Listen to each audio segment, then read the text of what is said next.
Bien entendu que nous devons changer tous nos caractères. Nos anciens caractères doivent changer. Nous devons nous aimer les uns les autres, en compatissant, en pardonnant comme dit la Bible. Oh, soyons, alléluia, les uns les autres.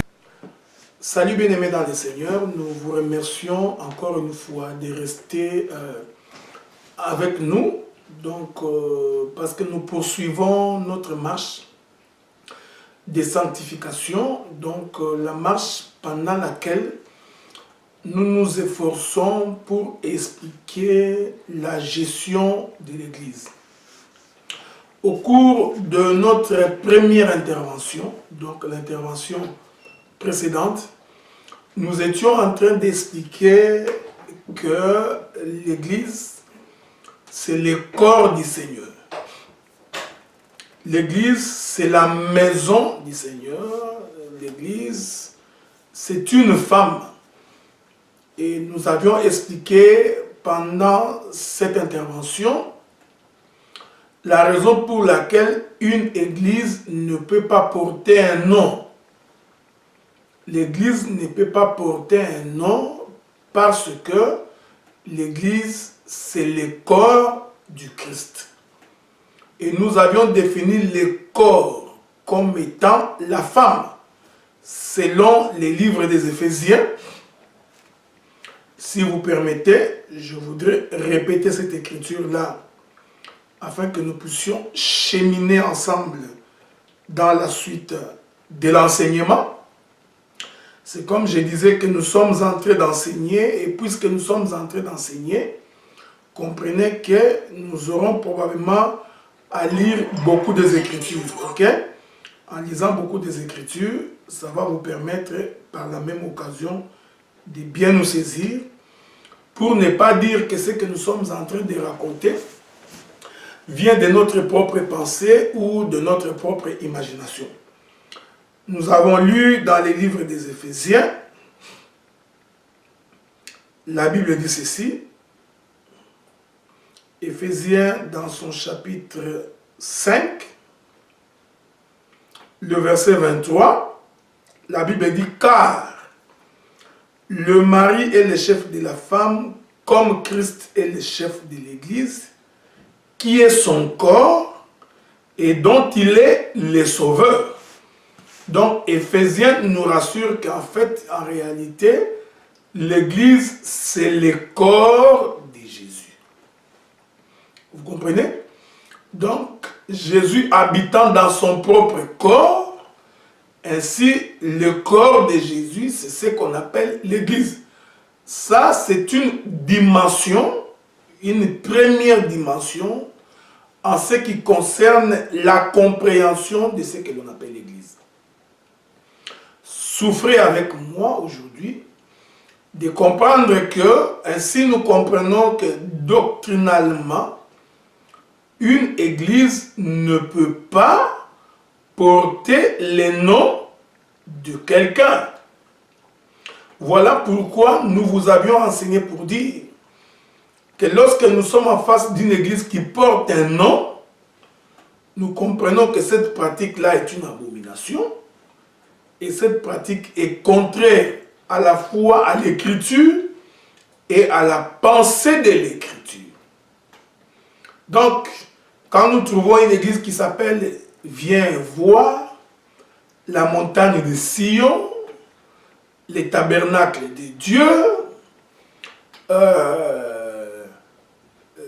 les rochers, la parole de vie, la vie nouvelle, la parole de grâce, vous voyez, toutes ces dénominations, tous ces noms que l'on donne à une église, constituent en fait une pratique humaine, une conception mondaine.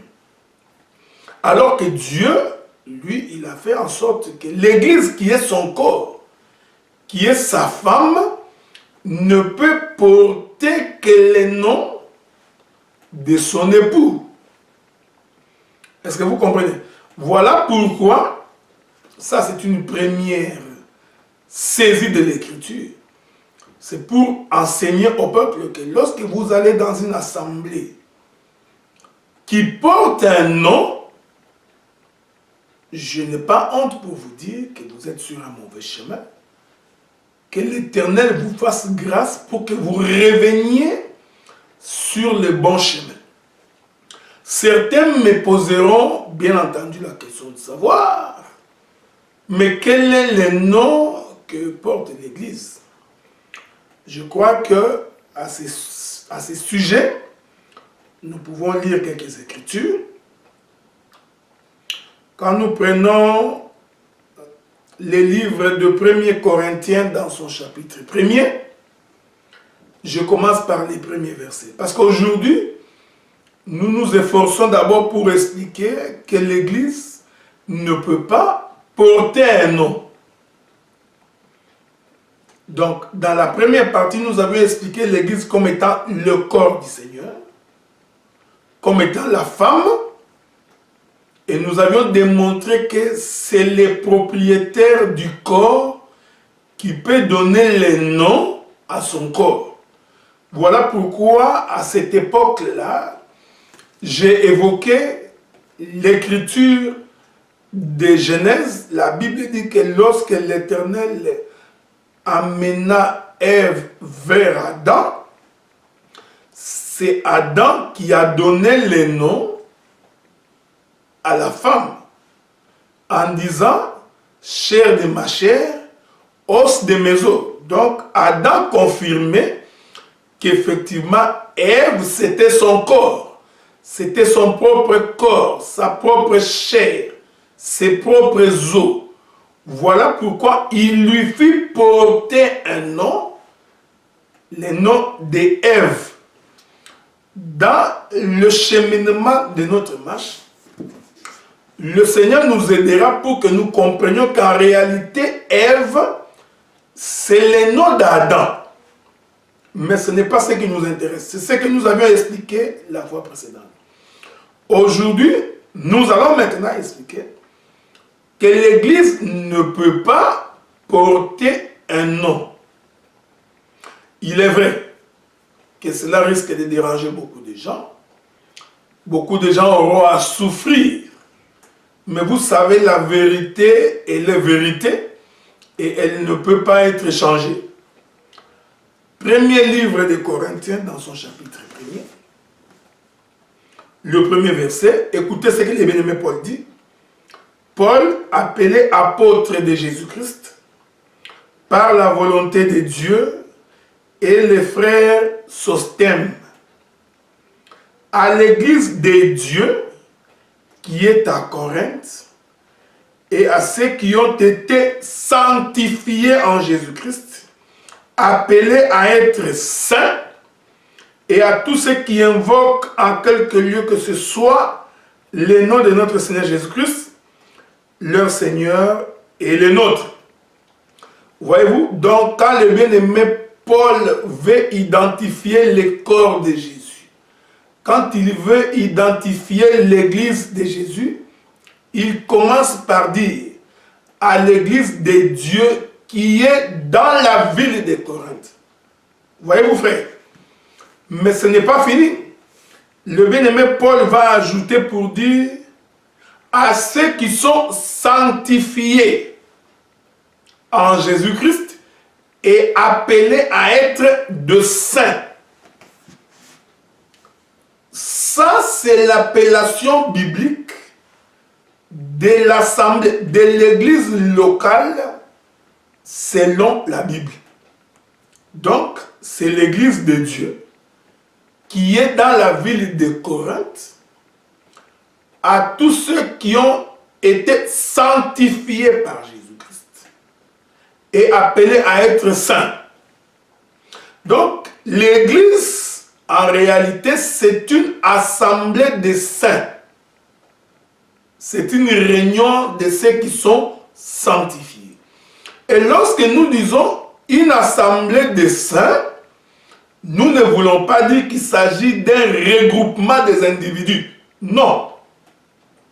Car être saint ne peut se comprendre que lorsque l'on est séparé d'eux. C'est ça la sanctification.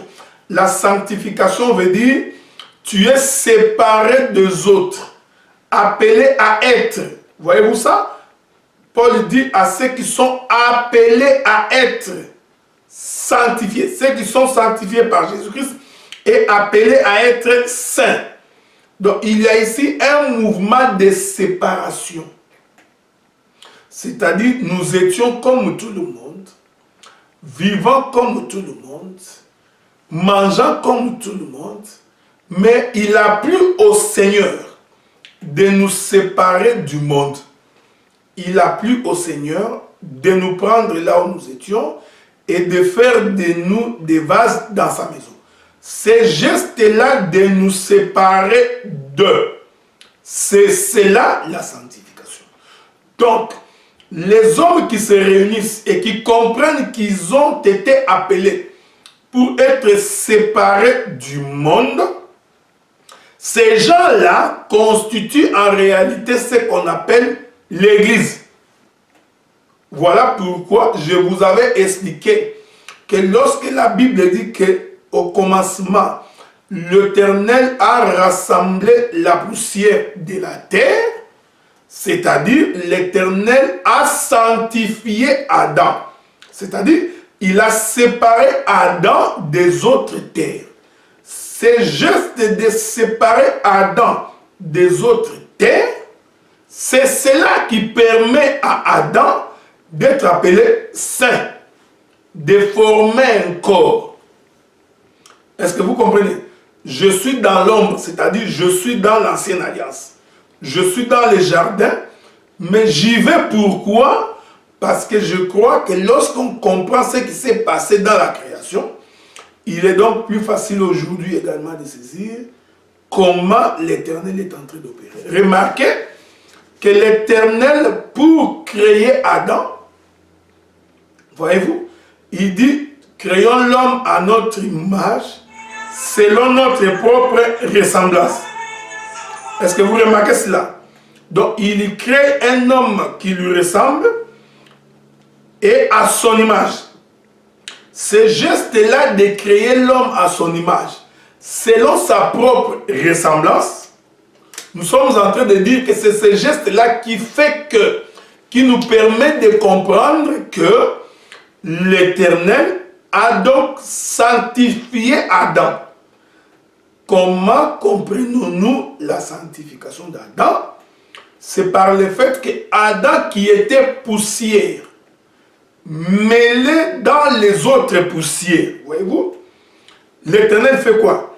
Il rassemble la poussière de la terre. Or, le fait de rassembler la poussière de la terre, c'est-à-dire l'Éternel est parti de la poussière de la terre pour former un corps. Et c'est ce corps-là que nous appelons le corps sanctifié. Pourquoi sanctifié? Parce qu'il est séparé des autres poussières. Voilà pourquoi le bien-aimé Paul, dans les livres des Corinthiens, il ne ménage aucun effort pour nous dire qu'il s'adresse à l'église de Dieu qui est dans la ville de Corinthe, à ceux qui sont sanctifiés par Jésus-Christ et appelés à être de saints. Je voudrais ajouter d'autres écritures, si cela ne vous dérange nullement. Prenons toujours les livres de 2 Corinthiens maintenant. 2 Corinthiens chapitre 2. J'étais d'abord dans 2 Corinthiens chapitre 1er, le premier et le deuxième verset. Maintenant, je prends 2 Corinthiens chapitre 1er, le premier verset. Écoutez ce que l'Écriture dit. Paul, apôtre de Jésus-Christ, par la volonté de Dieu, et le frère Timothée, à l'église de Dieu qui est à Corinthe, et à tous les saints qui sont dans toute l'Achaïe. Vous voyez, chaque fois que le bien-aimé Paul voudrait s'adresser à l'église du Seigneur, le bien-aimé Paul dit à l'église de Dieu qui est dans la ville de et à tous les saints qui sont éparpillés dans toute l'Achaïe. Donc, il y a une corrélation entre ce qu'on appelle l'église et le fait d'être sanctifié. Parce que souvenez-vous que Adam en réalité est une composition des poussières. C'est-à-dire, ce sont les poussières rassemblées qui forment un corps qu'on appelle Adam. Et dans ce corps-là qu'on appelle Adam, Dieu vient donc habiter. Parce que dans les missions prochaines, dans notre prochaine intervention, nous allons aussi expliquer l'Église comme étant une assemblée locale. Voyez-vous, c'est pourquoi je suis déjà en train d'évoquer cette écriture pour dire, vous allez voir que Adam est composé des poussières, c'est-à-dire il est composé des humains, il est composé des hommes. Ce sont parce que les poussières qui forment Adam, en réalité ces poussières-là, c'est une composition des hommes. Ce sont des hommes assemblés qui forment un corps, lequel corps s'appelle Adam. Vous comprenez? Que Dieu lui-même a nommé. Donc, Adam, ce sont des poussières rassemblées pour former un corps. Et c'est ce corps-là, selon le livre d'Éphésiens, que Paul appelle l'Église et le corps de Christ. C'est le corps de Dieu. Et lorsque Adam s'assemble, voyez-vous, parce qu'il faut comprendre que Adam, ce n'est pas un homme. Adam, c'est une assemblée des hommes. Voilà. Parce que la poussière que l'Éternel a tirée de gauche à droite pour former Adam, ces poussières constituaient les hommes. Écoutez ce que le bien-aimé Paul dit. Vous allez permettre que nous puissions lire ça. Parce que c'est Paul qui dit cela, ok? Toujours dans les livres, je crois, des Éphésiens. Paul dit ceci. Je suis dans Éphésiens d'abord, dans son chapitre 4, le verset 25. Paul dit, c'est pourquoi renoncez aux mensonges et que chacun de vous parle selon la vérité à son prochain, car nous sommes membres les uns les autres. Donc Paul nous explique qu'en réalité les hommes sont des membres. Il n'a pas fini. Prenons le livre d'Éphésiens, le chapitre 5. Éphésiens chapitre 5. Je vais ajouter une autre écriture pour une bonne compréhension. Écoutez ce que le bien-aimé Paul dit. Je vais commencer par le verset 15. Paul dit ceci. Prenez donc garde de vous conduire avec circonspection, non comme des insensés, mais comme des sages. Rachetez les temps, car les jours sont mauvais. Ne vous enivrez pas de vin, c'est de la débauche. Soyez au contraire remplis de l'esprit. On va continuer. Écoutez ce qui continue pour dire. Le verset 29. Car jamais personne n'a haï sa propre chair, mais il la nourrit et en prend soin comme Christ l'a fait pour l'Église. Parce que nous sommes membres de son corps. Voilà. Donc, le bien-aimé Paul explique qu'en réalité, les hommes sont les membres d'un corps. je vais vous trouver une autre écriture, ok? Souffrez, nous allons avancer avec les écritures. 1 Corinthiens, le chapitre 12. 1 Corinthiens, chapitre 12, à partir du verset 12, je crois. Je vais lire avec vous. La Bible dit ceci. Verset 11.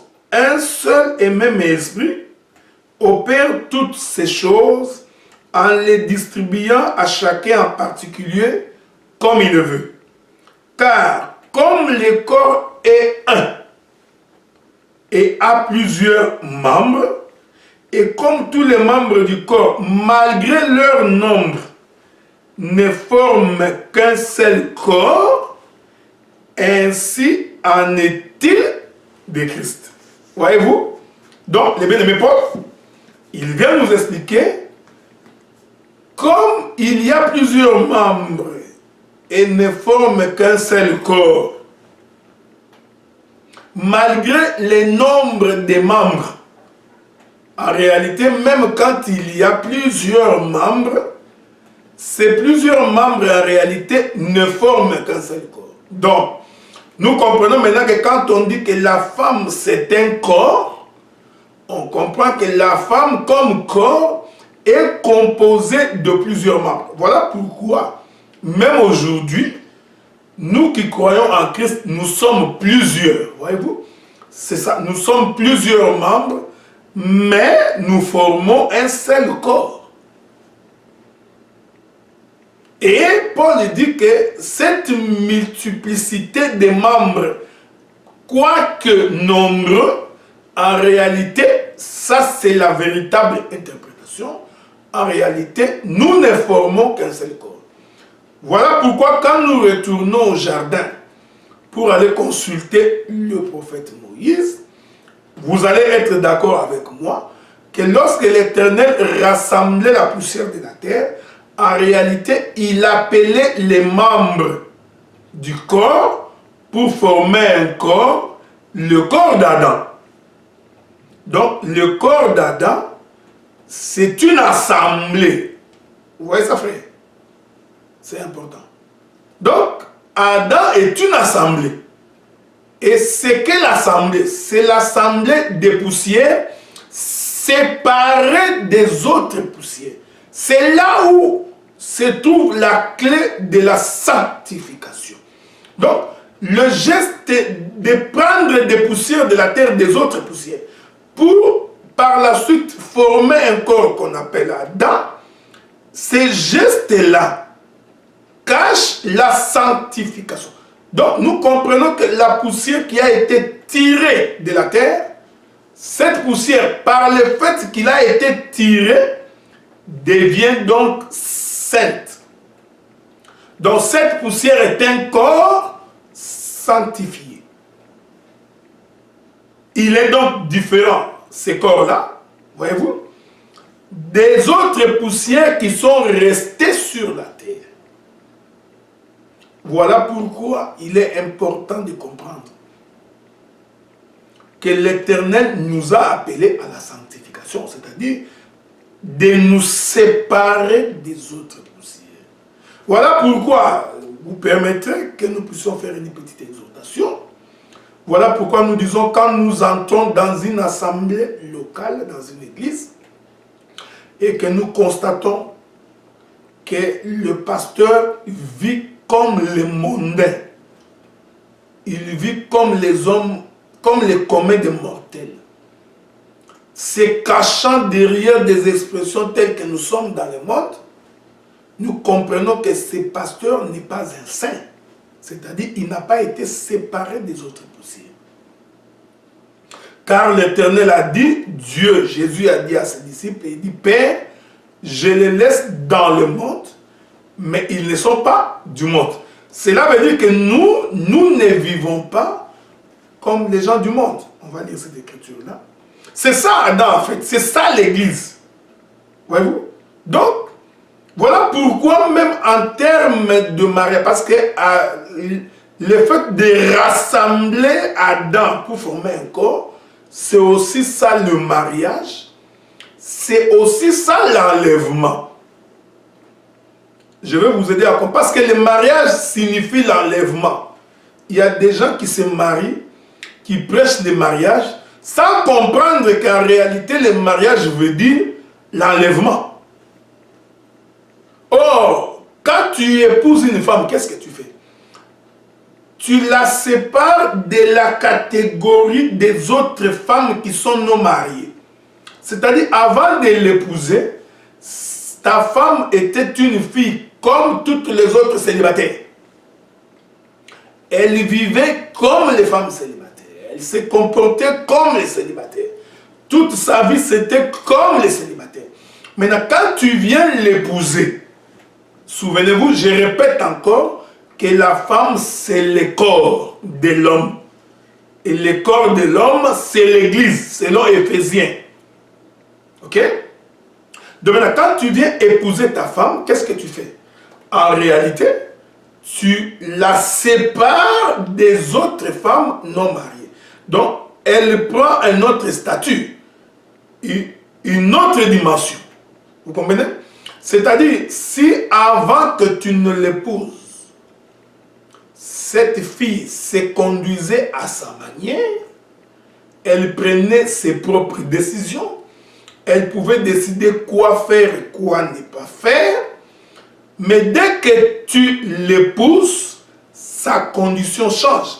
C'est-à-dire, maintenant, elle ne vit plus telle qu'elle veut, elle va commencer à vivre selon la recommandation de son mari. C'est ça l'évangile, voyez-vous? C'est-à-dire, l'homme maintenant prend autorité sur la femme pour commencer à lui donner la direction. Commencer à lui dire quoi faire, quoi ne pas faire. Ça, c'est l'évangile. On ne peut pas transiger là-dessus. Vous comprenez? Donc, les féministes, les gens qui adorent l'émancipation de la femme, je vous aime bien. Mais en ce qui concerne la parole, nous n'allons pas transiger.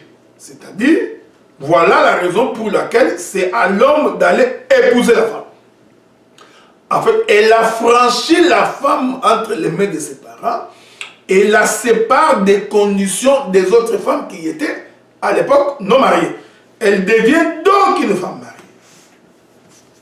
Vous comprenez? Retournons. Maintenant, quand tu prends ta femme, tu l'épouses, qu'est-ce que tu fais? Tu la fais quitter la maison de son père et de sa mère pour l'amener chez toi. C'est ce que j'appelle l'enlèvement. C'est-à-dire, elle qui était sous l'emprise de ses parents, sous l'égide de ses parents, sous la responsabilité de ses parents, l'homme qui l'épouse fait quoi? Il la franchit. En d'autres termes, il la sanctifie. Vous comprenez? Donc quand tu épouses la femme, en réalité, selon le véritable coup d'œil de l'évangile, tu es en train de sanctifier cette femme. Pourquoi? Parce que tu la sépares de ses parents, tu la sépares de sa première condition. Donc le mariage terrestre que vous voyez, c'est un mystère par rapport à Christ et à l'Église. C'est un livre d'Éphésiens. On va lire ça. Souffrez que nous puissions lire cette écriture-là, ok? Donc ça va nous permettre de bien avancer. Je vais vous trouver cette écriture. C'est Éphésiens qui l'a dit, si je ne me trompe pas. Éphésiens.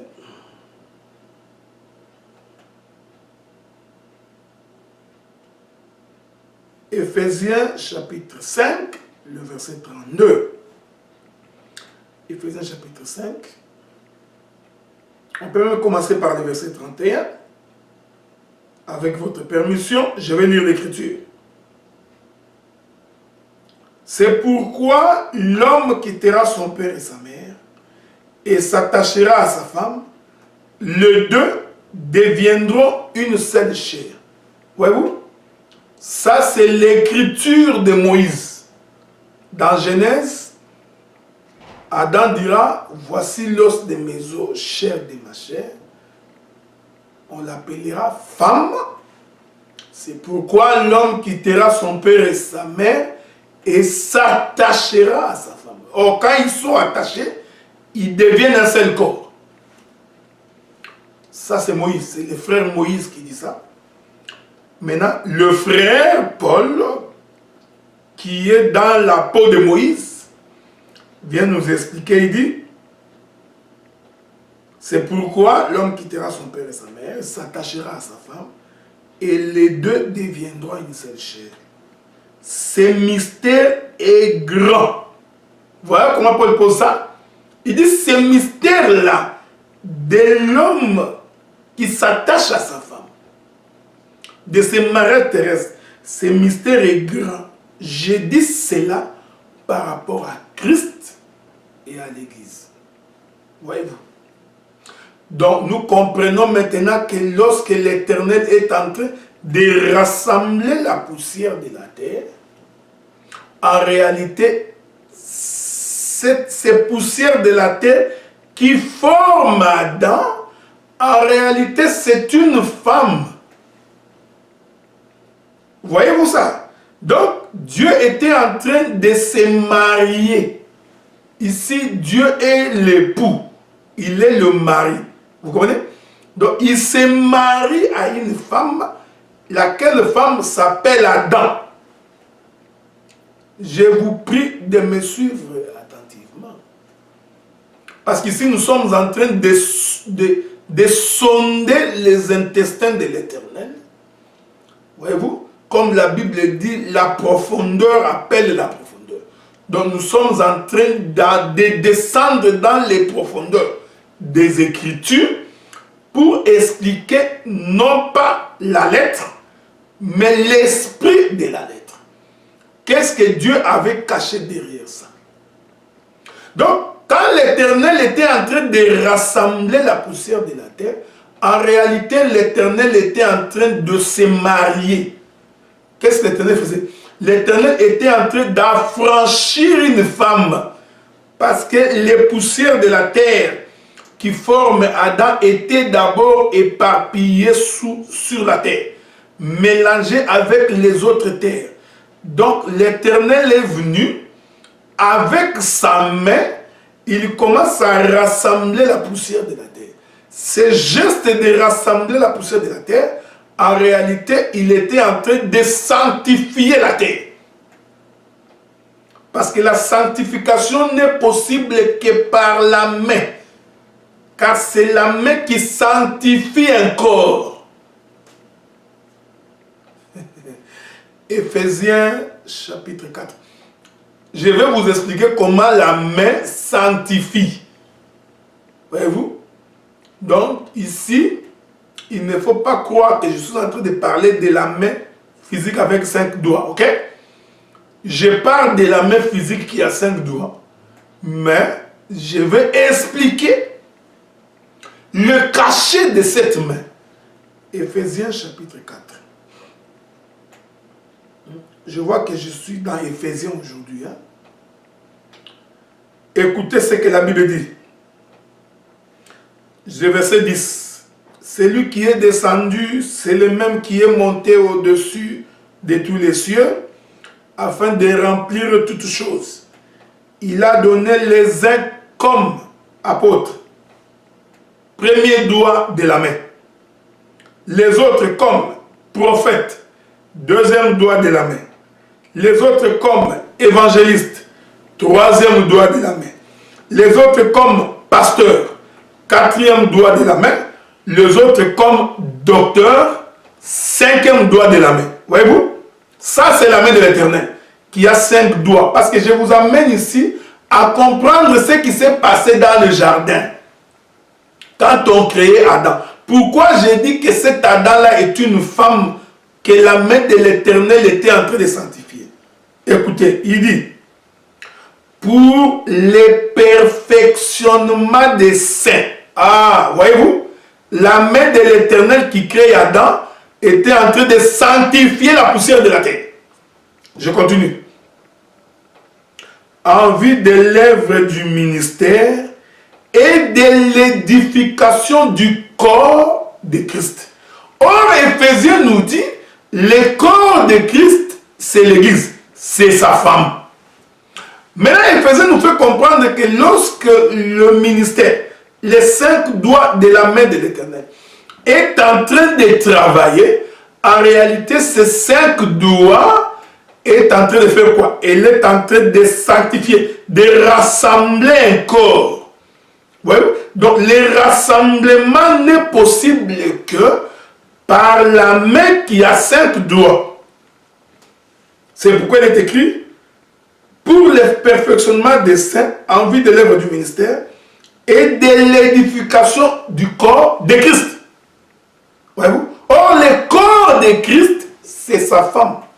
C'est ça qu'on appelle l'Église.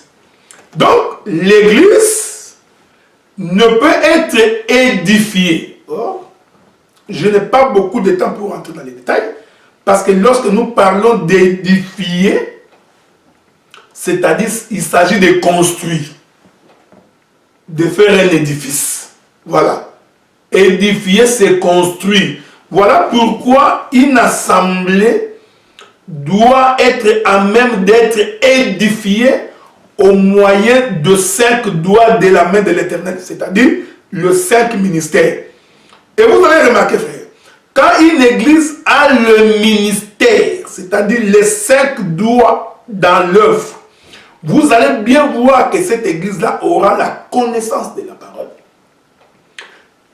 le respect des lignes de temps prophétiques, le respect de la doctrine, le respect de la connaissance de Dieu.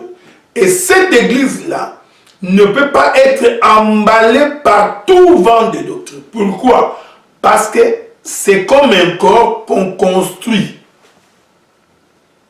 dont le fondement est Christ, et nous sommes en train de bâtir au-dessus en nous appuyant sur les prophètes et les apôtres.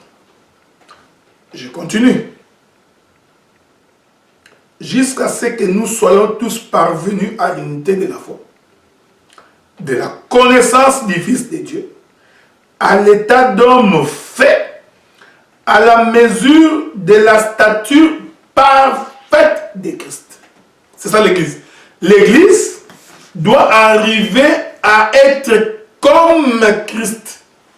Voilà. Parce que la femme doit être comme son mari. J'ai toujours dit et j'ai toujours répété, ce n'est pas à l'homme de devenir comme la femme. Ça, c'est un enseignement à contre-courant. C'est un enseignement d'un véhicule qui rentre dans une voie à sens unique. Vous savez, quand vous entrez dans une voie à sens unique, qu'est-ce qui va vous arriver? Vous aurez des accidents. Ouais. C'est à la femme de ressembler à son mari, d'être à l'image de son mari. Parce que l'homme conduit, donne la direction. J'ai dit ces choses par rapport à Christ et à l'Église. Pas le mouvement contraire, que la femme commence à l'homme commence à ressembler à une femme, ça, dans les choses de Dieu, ça n'existait pas. Vous comprenez? Voilà pourquoi j'ai dit, cet Adam-là qu'on rassemble, en réalité, il ressemblait à son mari qui était Dieu. Il ressemblait à son mari. Cette ressemblance vient du fait que la main de l'Éternel était en train de façonner. C'est-à-dire que quand on regardait Adam, Adam avait l'empreinte de Dieu.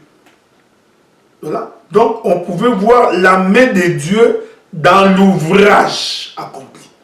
Voyez-vous? C'est comme un menuisier quand il fait une chaise. En réalité, quand on voit la chaise, on y voit la main, comme on appelle en français, la marque de posée. Voilà. On voit la main du menuisier dans la chaise fabriquée. Donc, Adam, quand on le voyait, on y voyait la main de l'Éternel. Ah. Donc, or, cette main-là, nous sommes en train d'expliquer, c'est ça l'œuvre du ministère. C'est-à-dire les 5 doigts, ce sont les 5 ministères. C'est pourquoi nous pouvons également expliquer la raison pour laquelle le bien-aimé frère David est allé ramasser 5 pierres dans un torrent. Je reviendrai là-dessus. Parce que je crois qu'il y a quelques bien-aimés qui ne nous ont pas bien saisis lorsque nous étions en train d'expliquer la notion de la gibecière. Mais je crois que si l'Éternel nous prête vie, on reviendra là-dessus pour nous faire comprendre. Je vais quand même lire cette écriture-là. Écoutez ce que la Bible dit. Je suis dans 1 Samuel chapitre 17, verset 40. Je parle du roi David. La Bible dit, il prit en main son bâton. Il choisit dans le torrent 5 pierres polies et les mit dans sa gibecière du berger et dans sa poche. Vous comprenez? Ici, il faut faire attention. Parce que la gibecière est un sac. Et dans ce sac-là, la gibecière, il y avait une poche. Donc, les 5 pierres étaient dans la poche et dans la gibecière. Voilà pourquoi je continue la lecture. Puis sa fronde à la main et il s'avança contre les Philistins. Parce que vous allez comprendre que pour que le bien-aimé David ait à tuer Goliath, il a d'abord ouvert sa gibecière. C'est un premier mouvement. Ensuite, il est allé ouvrir la poche de la gibecière pour aller récupérer non pas 5 pierres. Non pas 5 pierres. Regardez. C'est pourquoi il faut bien lire l'écriture. Le verset, le 1 Samuel chapitre 17, verset 49, il est écrit, il mit la main dans sa gibecière et il prit une pierre et la lança avec sa fronde. Vous comprenez? Donc, or, quand on dit qu'il a mis la main dans la gibecière, le prophète ici, je parle ici du prophète Samuel, il a tué. Il n'a pas dit le mouvement d'aller ouvrir la poche qui était dans la gibecière. Parce que nous disons que ce sont 2 mouvements. Il y a le mouvement de la gibecière, il y a le mouvement de la poche. Le Seigneur aidant, nous allons vous expliquer qu'en réalité c'est le temple. Cette gibecière, c'est un tabernacle. Et la gibecière avait 3 parties. On aura l'occasion d'y revenir. Il y a le lieu très saint, le lieu saint, et il y a les parvis. Mais ce n'est pas ce qui nous intéresse. Ce qui nous intéresse pour l'instant, c'est essayer de vous faire comprendre que la raison pour laquelle, pour renverser Goliath et donner la victoire au peuple, le bien-aimé David a dû prendre 5 pierres dans un torrent. Vous comprenez ça? Et nous disons, ainsi nous comprenons que la femme, Adam, que nous expliquons ici, il avait donc l'empreinte de Dieu. La main de Dieu, on pouvait voir la main de Dieu dans sa création. Permettez d'utiliser un terme aussi simple. Donc, dans la construction d'Adam, parce qu'Adam, on l'avait construit, on a vu la main du maçon,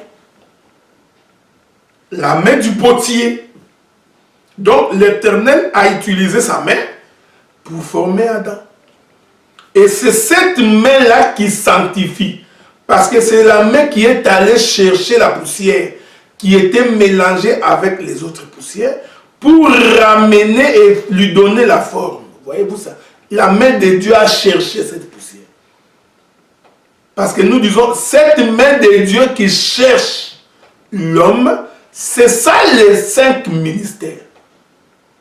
Or, les 5 ministères n'ont qu'un seul ministère. Voyez-vous, frère? Maintenant, quand on réunit cet homme, quand on réunit cet Adam, nous comprenons qu'il porte les noms, la marque de son créateur, de son mari. C'est pourquoi j'ai dit ce geste de créer Adam, en réalité, c'est l'enlèvement. Parce que vous le tirez de la terre pour l'amener ailleurs. C'est ça la sanctification. C'est ce que moi j'appelle l'assemblée des saints. L'assemblée des saints, c'est Adam. L'assemblée des saints, c'est l'ensemble des poussières qui ont subi la main de Dieu, qui ont subi l'oppression de la main de Dieu, les retirant de là où ils étaient pour les amener quelque part. Vous connaîtrez la vérité et la vérité vous affranchira. La vérité qui affranchit, en réalité, c'est la main de l'Éternel. Et c'est cette main qui va te chercher dans la poussière, dans la boue. Il y a une chanson que les gens chantent sans en comprendre l'interprétation. Hein? Une chanson qu'on chante dans mon pays, on dit, les gens chantent à Loko Taranase, à Tongoyo Likolo. Hein? Il prend l'homme de la poussière de la terre pour le faire asseoir parmi les grands. Les gens sont en train de croire que cette écriture veut dire, tu n'avais pas l'argent, il t'a donné l'argent. Tu n'avais pas de maison, il t'a donné des maisons. Tu habitais une zone rurale, il t'a amené dans les zones urbaines. Voyez-vous? Tu habitais dans l'arrière-ville, il t'a amené au centre-ville. Vous voyez? Tu habitais l'Afrique, il t'a amené en Amérique ou au Canada ou en Europe. C'est ce que toi tu as étudié, il t'a pris de la poussière de la terre pour te faire asseoir dans la cour des grands. Faux! Ça, c'est une fausse interprétation. Maintenant, que dire de ceux qui habitent, ceux qui sont nés en Amérique, grandis en Amérique? Comment cette écriture va les concerner? Parce qu'il y a des écritures, frères, que les gens utilisent seulement, qui ne concernent que les peuples du tiers-monde. Comme quelqu'un en Afrique, il souffre. Maintenant, quand il vient en Amérique, il peut aller boire du coca gratuitement au McDonald's. Il suffit d'acheter une fois, boire comme on veut. Il dit, voilà, il m'a pris de la poussière de la terre pour me faire asseoir parmi les grands.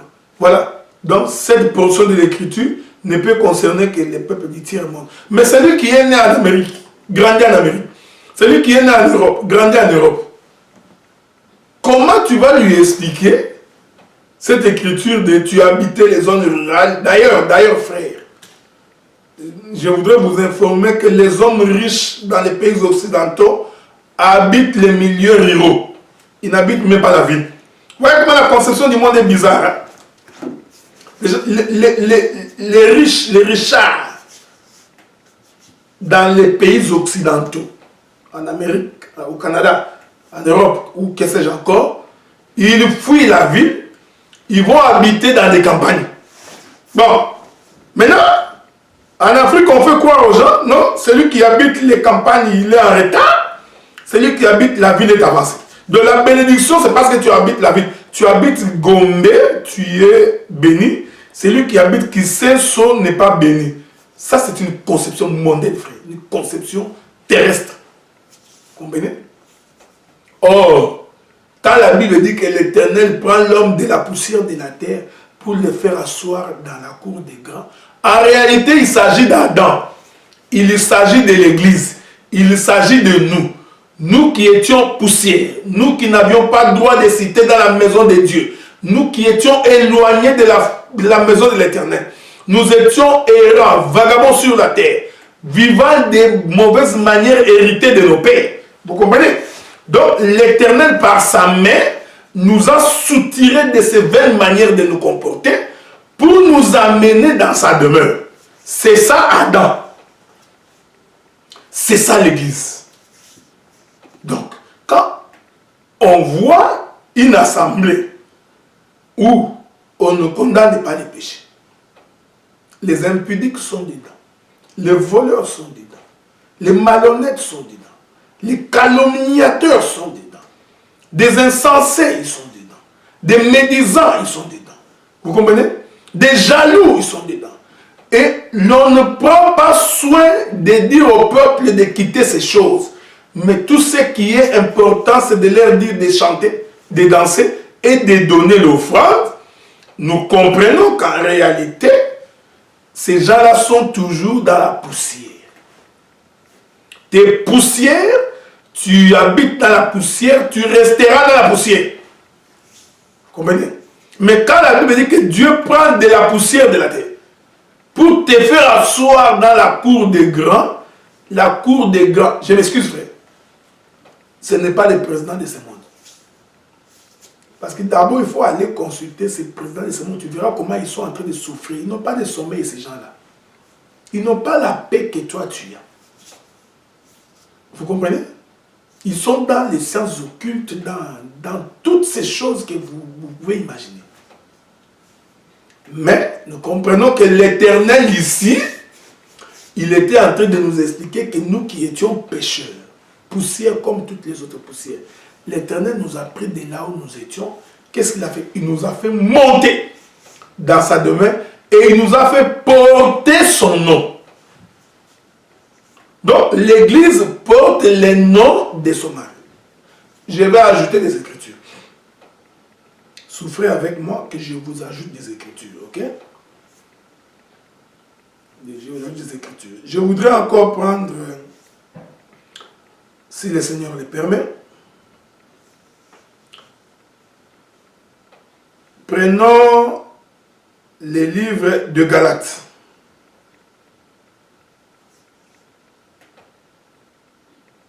Galates, chapitre 1er. Écoutez ce que Paul dit. Paul, premier verset.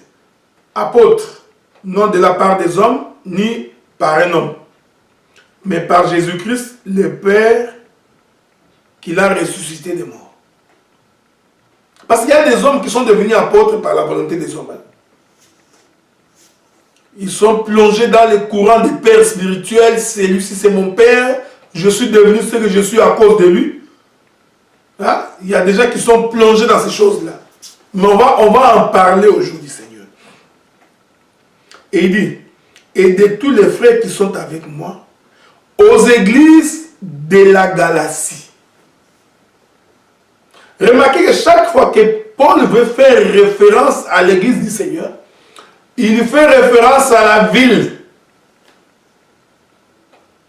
Il dit aux églises de la Galatie. Que la grâce et la paix vous soient données de la part de notre Seigneur Jésus-Christ. Vous pouvez continuer. Je vais vous ajouter notre écriture. Je donne toutes ces écritures ici pour que vous ne puissiez pas dire que la connaissance ne vous était pas été parvenue. Ajoutez notre écriture. Prenons le livre des Éphésiens. Éphésiens chapitre 1er, premier verset. Ça ne sert à rien de vous entêter. Parce que quand tu t'entêtes, c'est ça qu'on appelle l'incrédulité. Tu entends la voix de l'Éternel, mais tu persistes dans la voie de la perdition. Frère bien-aimé, l'église du Seigneur n'a jamais, en tout cas du temps apostolique, l'église n'a jamais porté un nom. Même l'église qui était à Jérusalem n'a pas porté un nom. Pierre, Jacques et Jean n'ont pas donné le nom à l'église. Mais aujourd'hui, on a des gens qui donnent des noms à l'église du Seigneur. Pire encore, ils nomment leurs femmes. Ça, on va y revenir. Quand nous allons donner les caractéristiques d'une bonne église. Un homme qui nomme sa femme pasteur, qui fait de sa femme pasteuse de l'église, ce sont des problèmes graves dans la marche de l'assemblée. Je prends les livres d'Éphésiens. Paul dit ceci, Éphésiens chapitre 1er, le premier verset. Paul, apôtre de Jésus-Christ par la volonté de Dieu, aux saints qui sont à Éphèse et aux fidèles en Jésus-Christ. Voilà. C'est tellement clair, frère. Donc, quand Paul veut saluer l'église du Seigneur, il les salue en fonction de la ville où ils habitent. Il dit à l'église des saints qui est à Éphèse. Voilà pourquoi cette appellation n'est pas une appellation dénominationnelle. Non, non. Ce n'est pas que nous avions décidé, un groupe de gens a décidé que l'église va porter tel nom. Non, non, non. Ce sont les appellations bibliques. Donc, quand je voudrais parler au peuple de Dieu qui est dans la ville d'Ottawa, à ceux qui sont sanctifiés et qui craignent le nom de l'Éternel, je dirais, je salue les saints qui sont à Gatineau, les saints qui sont à Ottawa, les saints qui sont à Montréal, les saints qui sont à Vancouver, à Edmonton, à Calgary, qui sont à Toronto. Donc, quand une église déjà porte un nom, nous avons un problème de doctrine. Un problème doctrinal se pose, frère. Qui a eu mandat de nommer l'église du Seigneur? Qui a eu l'audace de donner un nom à l'église du Seigneur? Donc c'est comme si vous prenez la femme d'autrui, vous lui faites porter un nom que son mari ne lui a pas donné. Voyez-vous comment le mari est en colère, hein?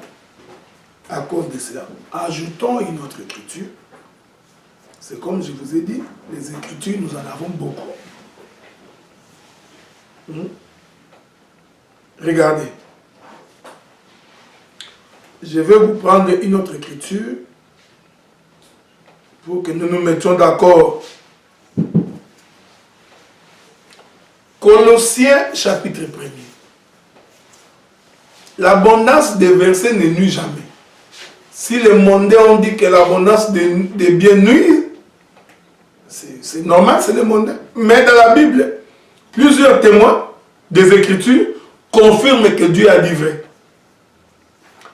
Colossiens chapitre 1er. Premier verset.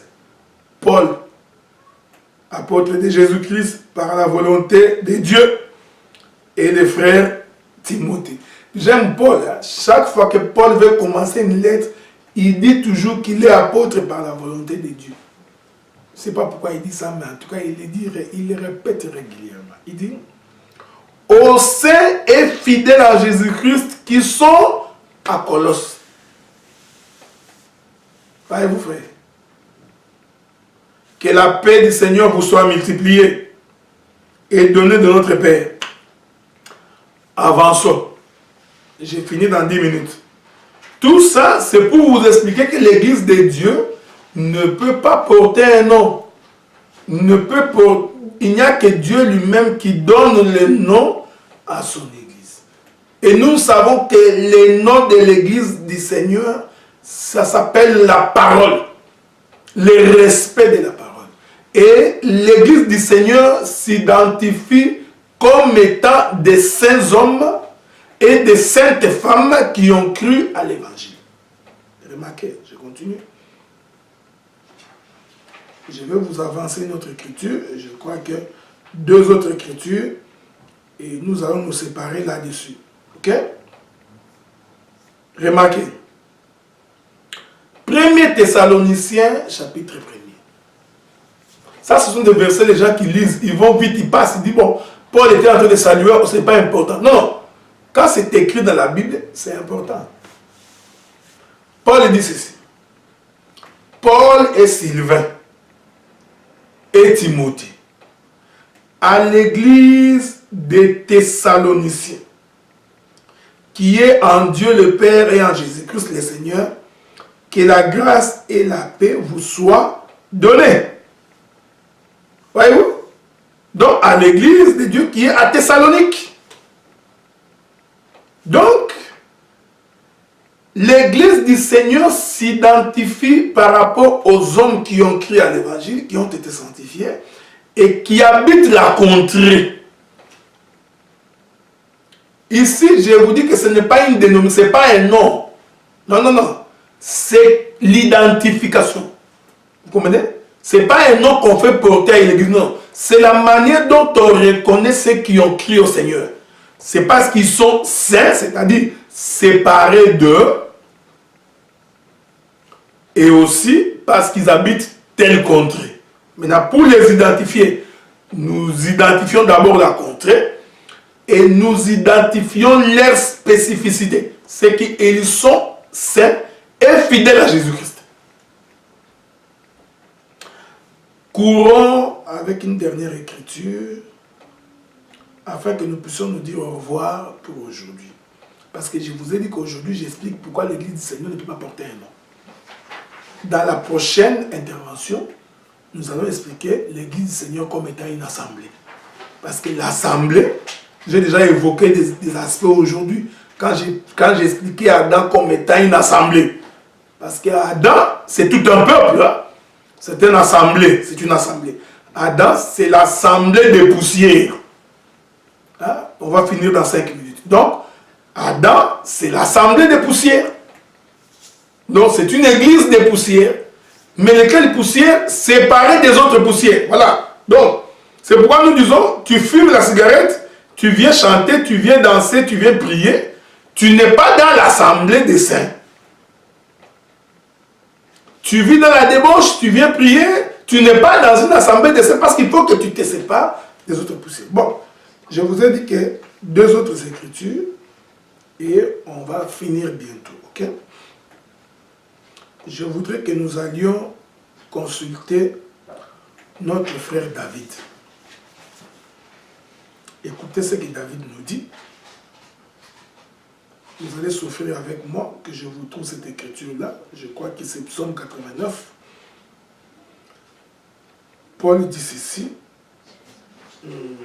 Non, pas Paul, David, hein? Je m'excuse beaucoup. C'est David qui dit ça.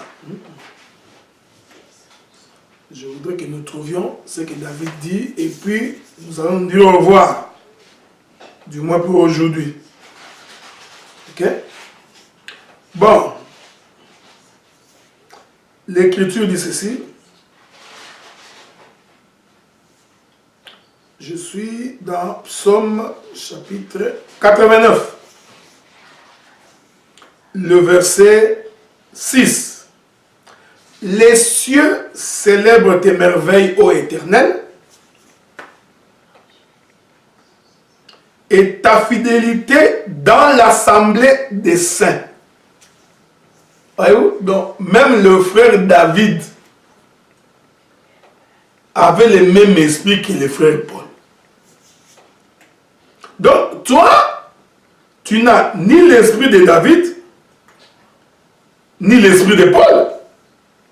Je continue. Le verset 8. Dieu est terrible dans la grande assemblée des saints. Il est redoutable pour tous ceux qui l'entourent. Vous comprenez? Dieu est redoutable dans l'assemblée des saints. Oh, je vous ai dit, frère, que l'assemblée des saints, en réalité, c'est Adam.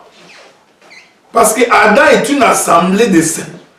Et l'Écriture dit que c'est là-bas que Dieu est redoutable. Voilà pourquoi l'Éternel, en soufflant dans Adam, il témoignait qu'il réside dans l'assemblée des saints.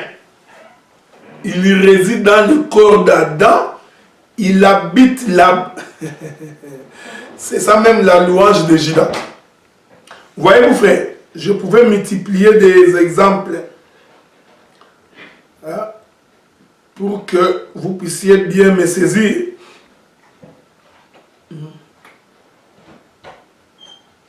Donc, quand le peuple s'est réuni, le peuple qui croit en son nom, c'est ça que Dieu appelle l'assemblée des saints. C'est comme ça que Paul, quand il veut saluer le peuple de Corinthe, de Colosse, de Thessalonique, il dit à tous les saints qui sont aux saints et fidèles qui sont à Thessalonique, en Corinthe et aux autres. Voilà, bien aimés dans le Seigneur, ce que nous avions voulu partager avec vous aujourd'hui. C'est-à-dire que dans la marche, nous étions en train de vous amener pour que vous arriviez à comprendre que l'assemblée, l'église du Seigneur, ne peut pas porter un nom. Donc quand nous trouvons une église qui porte un nom, comprenez que vous devez reformuler premièrement votre conception des Écritures et ensuite vous rassurer que la main de l'Éternel vous a rassemblé. Bien aimé dans le Seigneur, c'est ici que nous mettons un point virgule pour aujourd'hui. Nous vous faisons la promesse et dans notre prochaine intervention, nous allons maintenant expliquer l'église comme étant l'assemblée locale. Un rassemblement. Parce que j'ai reçu une question des gens qui disent que la Bible dit que Dieu n'habite pas dans les choses faites des maisons. Alors pourquoi j'avais dit que Dieu a habité dans les tabernacles? Je vais expliquer que le tabernacle est un homme que Dieu a créé, c'était rassemblé. Que le Seigneur vous bénisse. On se voit la prochaine fois dans le conseil. Je suis la source d'eau vive. Quiconque boira chez moi n'aura jamais la soif.